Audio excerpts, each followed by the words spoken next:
Hi, I'm Catherine. And I'm Gail, and we welcome you to Women Over 70 Aging Reimagined, our award-winning weekly podcast. Please visit womenover70.com and consider joining Aging Reimagined Circle, our sustaining membership fund, so we may continue to inspire women to age with curiosity, courage, and creativity. Members enjoy monthly programming and probing discussions. We hope to see you there. And today we're very happy to be in conversation with Ingrid Roze, who's 71. Ingrid and I met on a guided travel adventure to Morocco in spring of this 2023. Now, for the past 55 years, she's been fascinated by and drawn to Arabic and Muslim culture. She was a psychologist specializing in early childhood education. And she worked for 15 years in an early intervention program serving a large Arabic population in Brooklyn, New York. She attributes, and I quote, feeling very much at home there, perhaps influenced by her own immigrant experiences. Since retiring in early 2023, Ingrid is involved in maybe what I would call the tactile arts, such as paper sculpting, knitting, crocheting, and she works with women's collectives around the world who are creating large tapestries and other projects celebrating women's freedoms, including women's reproductive rights. Ingrid's also reflecting now on what has been termed cross-generational transmission of trauma.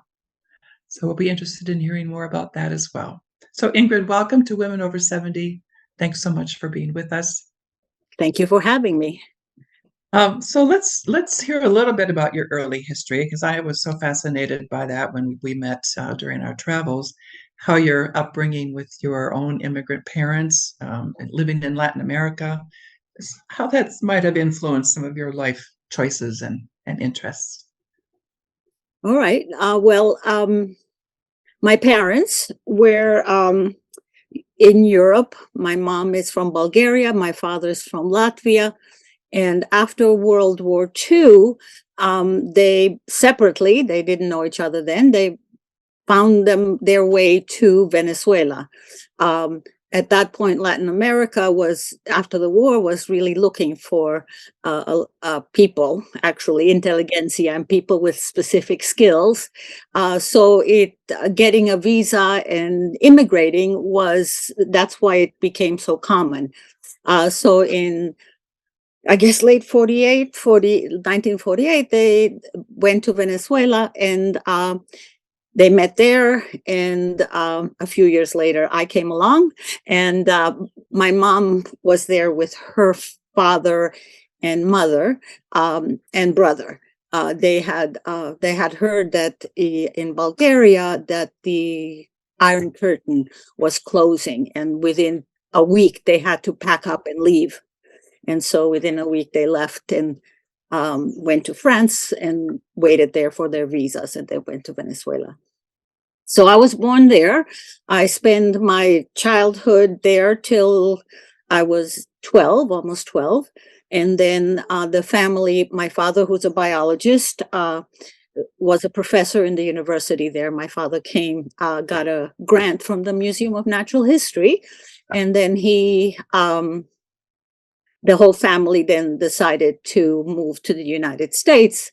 I found out later that one of the many reasons and obvious reasons that they moved to the States was really because they really wanted to give their children more of an opportunity, even though Venezuela was a very stable democracy at that point, and it was really a growing and thriving place.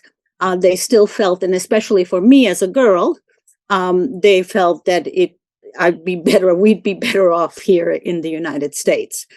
So then up we went, and we came to the United States.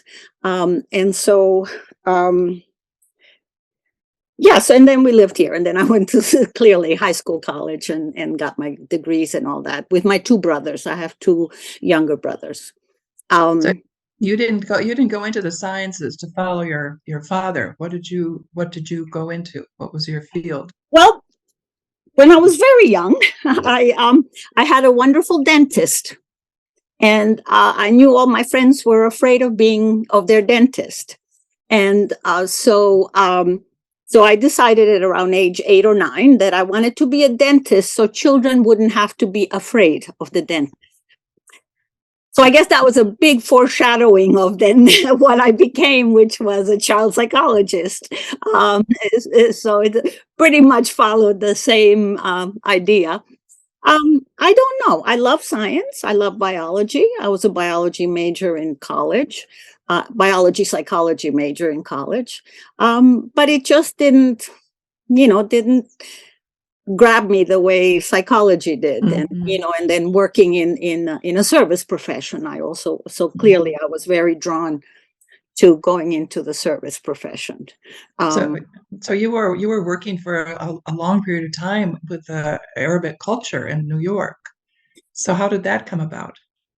Well, I worked a lot with clearly with Spanish speaking immigrants. And so my reputation became, okay, Ingrid's the bilingual psychologist, and there weren't very many bilingual psychologists around.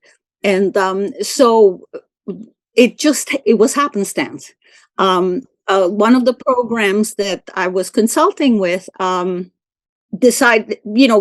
told another program. And so the word got around. And then finally, one of the programs also happened to work with Arabic population because they had staff, they had the speech therapists and a lot of other staff that spoke Arabic. And so I started working with them and became, was very involved with them.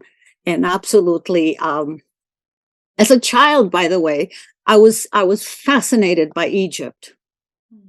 So that was my first, sort of obsession. You know how you get obsessed as a kid in little things here and there. Well, Egypt was my thing. So Egypt, and then southern Spain and the whole Moorish cultures and so on. So those two things somehow captured my attention very early on in my life.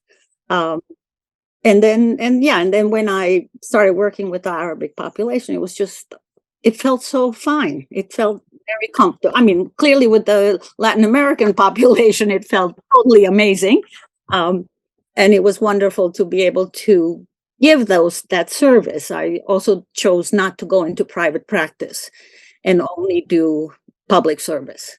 And so always worked, for preschools and schools and in programs rather than putting up a shingle. Rich kids have a lot of chances to get good services, so I decided to go the other way. I'm wondering how many languages do you speak? Now I speak 2 languages well, Spanish and English.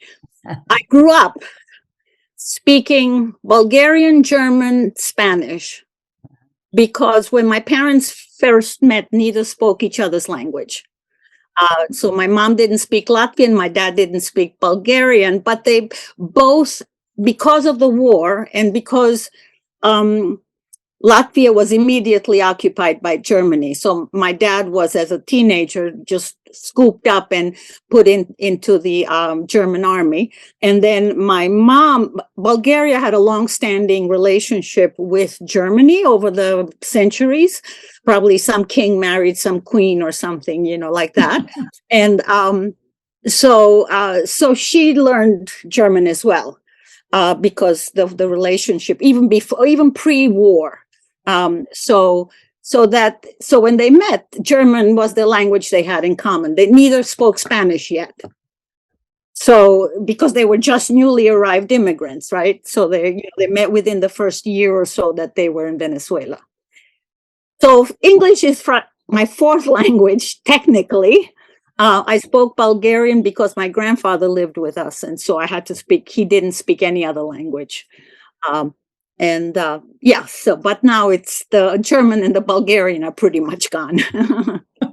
And Arabic? Do you speak Arabic? No, I don't. Okay. I don't speak Arabic. Oh, she was the star in our trip, I must say. Quick learner. Yeah. That was so fun. is there anything, before we talk about life since, early 2023, Is there anything else you want to mention about your work with children or infants? I loved it. I mean, I really, really enjoy. I consider myself extraordinarily fortunate to have found a profession that I absolutely loved, but which I don't miss at all now. Oh, interesting. Which is interesting, right? I thought, I'm going to miss it. Because I have other things now that I'm doing, that I'm very active, and I always knew I would have those things, the art. So I miss the people, some of the people I work with, and I keep in touch with them, of course, but the work itself, I don't miss. But I really, that's. So tell us about your art. Have you always been involved in something in the arts, or is this a new Yes, no, I always venture? have been. I went to the High School of Art and Design. And the reason I went to art and design was not because I wanted to be an artist back then, but because I knew I was going to study for some profession in college. So I figured, well, let me get a few years of art under my belt before I go off and become some sort of professional, and I always sort of knew psychology, psychiatry, something in that vein. So it's always been, my friend, it's always been somebody sitting on my shoulder and I've always done stuff on the side, a little bit. But what I'm enjoying about this time is I'm really able to fully give myself to it, rather than, I have 5 minutes here, or I have 10 minutes here, or let me, work on this project, or let me think about this project. Now I can really do it, which presents challenges as well. But because so what are you doing? What are you creating? So I work on different things. Right now, I do, as you said, as you mentioned in your introduction, I work with. I participate in a lot of sort of international projects. There's this movement and this form called yarn bombing, where people do knitting and crocheting, and then you put them up all around. Sometimes you put them up secretly, so it's like a graffiti kind of idea. And then, or sometimes it's really people are really asked permission to put up a certain kind of mural, a certain kind of project. So I've been participating with that a lot. With internationally, I've done in the States. There's this big project called the Liberty Crochet Mural, where women put together. There's a woman designed this huge mural, and then they put out the call for participants to make a part of that mural, and it consists of like 40 panels, and women then, 40 up to 40 women, but usually it's a few less than 40. They make the panel, and then we put it together, and off it goes.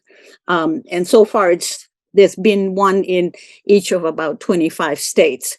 And it's basically reproductive rights, liberty, freedom to choose, is that one. And then, but I also participated in a couple of European ones. One that is now there's a teepees for peace in Europe, where they're again, a group of women are organizing, and they're making this enormous teepee made up of granny squares from women and men, because in the Liberty Crochet Mural, actually, there've been a couple of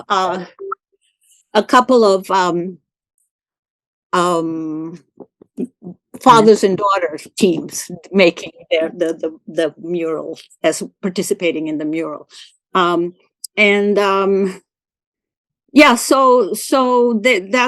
That's what I've been working on, and it's very exciting.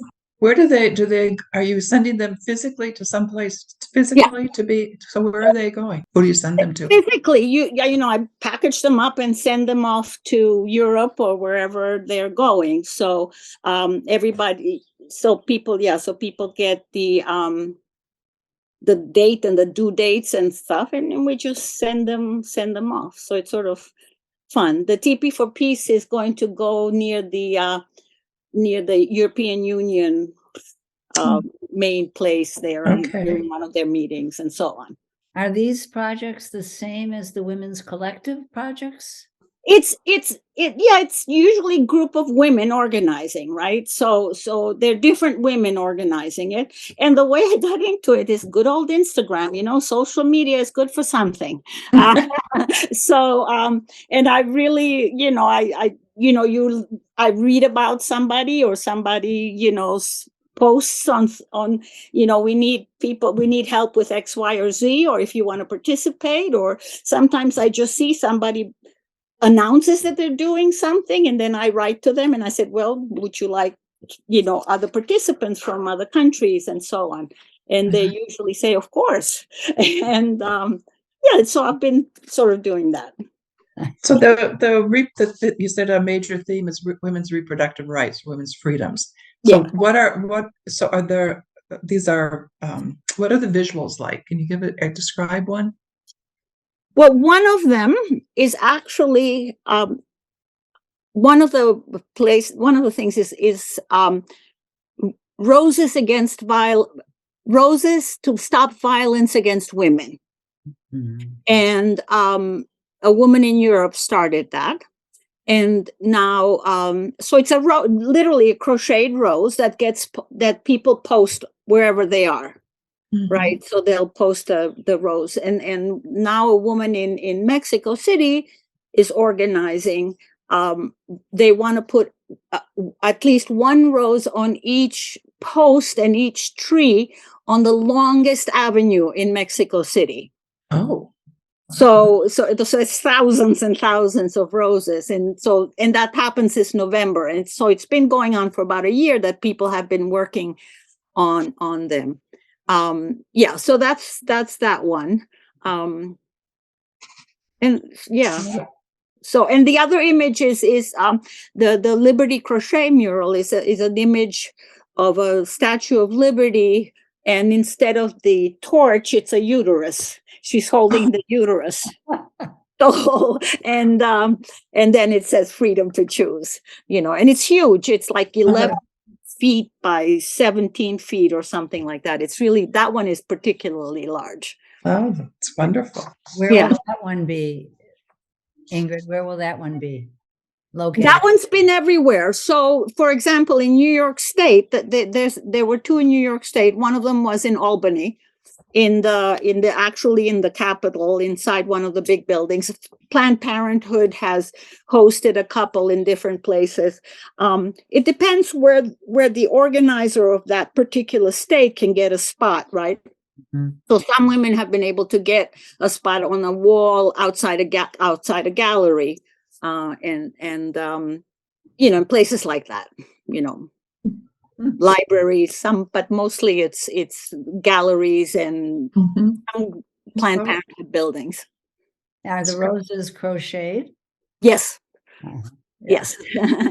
Although I think probably also knit, but crochet seems to be easier. I love it, using because I grew up by my grandmother and my aunts doing crocheting and knitting, and it's wonderful to hear those talents being used for reproductive rights. Yeah. Yes, I like that.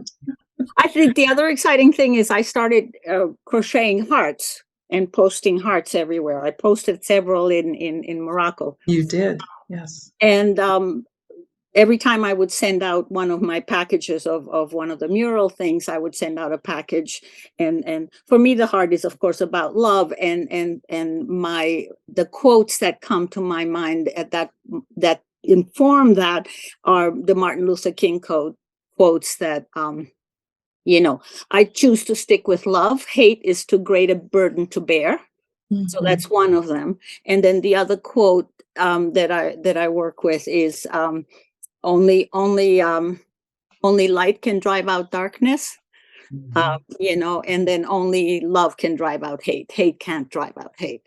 And one of the women who received my packages happened to be going to Atlanta.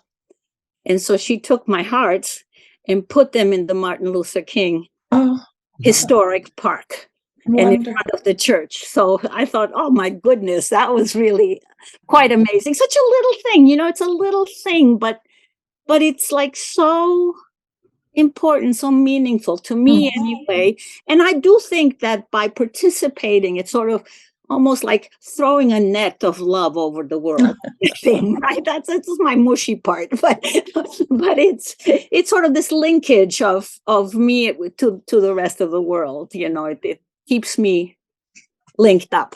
We can all do our parts, right? We can all do a little part. Exactly. We always think these big flashy things are important. Yeah. It really is so much the little things, the little nooks and crannies, that I call. Yeah. Love it. So let's switch gears a little bit. Tell us about, you said you've been thinking more about cross-generational trauma. Yes. Tell us about that. I think the idea, when I heard that phrase, it really framed so beautifully what all of us go through, right? That we all do carry the traumas of our ancestors in a way, whether it be, our parents, our grandparents, and so on. We're lucky we get to reconfigure it a little bit and work with it, not resolve it, but do some healing with it and work with it. And to me, when I heard that frame, it just was wonderful. My parents had a hell of a life, and I always get shaky when I talk about this, but anyway, so as I've gotten older, this is the beauty of getting older. As I've gotten older, I've been able to understand them better and better. I've been able to take them in a different way than you are able to take them in as a child, right? My mom was a very sad person. She was the most loving human being ever. But she always carried such a sadness. And when I was a child and a teenager and a young adult, oh God, my mother's depressed, right? So so there was a lot of anger, a lot of upsetness about that, a lot of, and we had a good relationship actually, but still it was, I was able to, luckily I was able to express a lot of that anger. But as I've gotten older and older and older, and of course, as my mom passed away and we took care of her, my brothers and I took care of her, I just really began to understand her more and more, and her pain and her, sorrow. And one day I said to my brothers, I remember I said, I'm not angry at her anymore. And how freeing that was for me. And I think that was in large measure because I was older. I don't know that I could have done that when I was 30 or 40 or 50 even, right? So I think that's, and the other thing about being older and the whole cross-generational trauma stuff is I find myself better able to contain all of the seemingly contradictory feelings. And that, again, when you're younger, it's got to be clearer, right? Everything's got to be like clearer because I got to get stuff done. I got to raise my kid and da da da da da da da da. And I find that as I've gotten older, I'm able to, it's okay to have been angry at my mom, and to be very sad myself, about, her life, and then going through my own sadness in relationship to her sadness and her mother's sadness, because it's really, when I think about it, I grew up with a lot of stories. I was lucky. I have tons of stories about my mom's mother, her siblings, my mom's grandparents, all that. I have lots of those stories too, which I think helped me a lot in being able to sort of integrate and Mhm. hold and carry all of their lives, because it's part of my DNA, right? I mean, it's partly it is who I am. It made me who I am. So for me to like reject this or that, it doesn't work. It won't work because it's like rejecting part of me as well. Mm. And my dad as well. I mean, my dad was a boy when he was in World War II. One of the things we did, one of the most bonding experiences I had with him as a child is we sat and watched World War II movies Mm. as I was a teenager. And, and did I enjoyed watching the movies. I thought they were very interesting and was fascinated. But it's not till way later that I understood, he was working out his stuff, Yeah. and his experiences and his pain, and so that I really attribute that to getting older, to being an older person, to having all this life under my belt at this point. Oh, that makes a lot of sense. What else do you attribute to being older? I'm more patient. That's a very helpful thing. I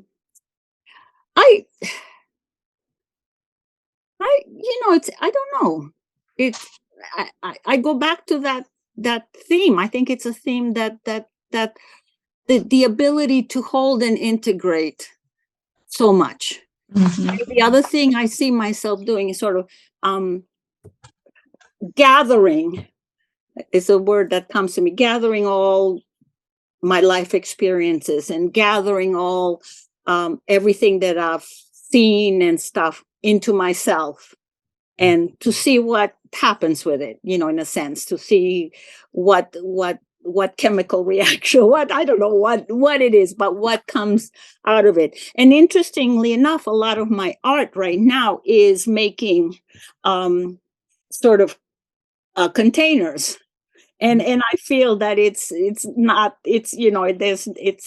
a coincidence, because I feel like I'm sort of partly containing, in a positive way, because container has a double meaning, right? You contain, you limit, or you contain and you hold.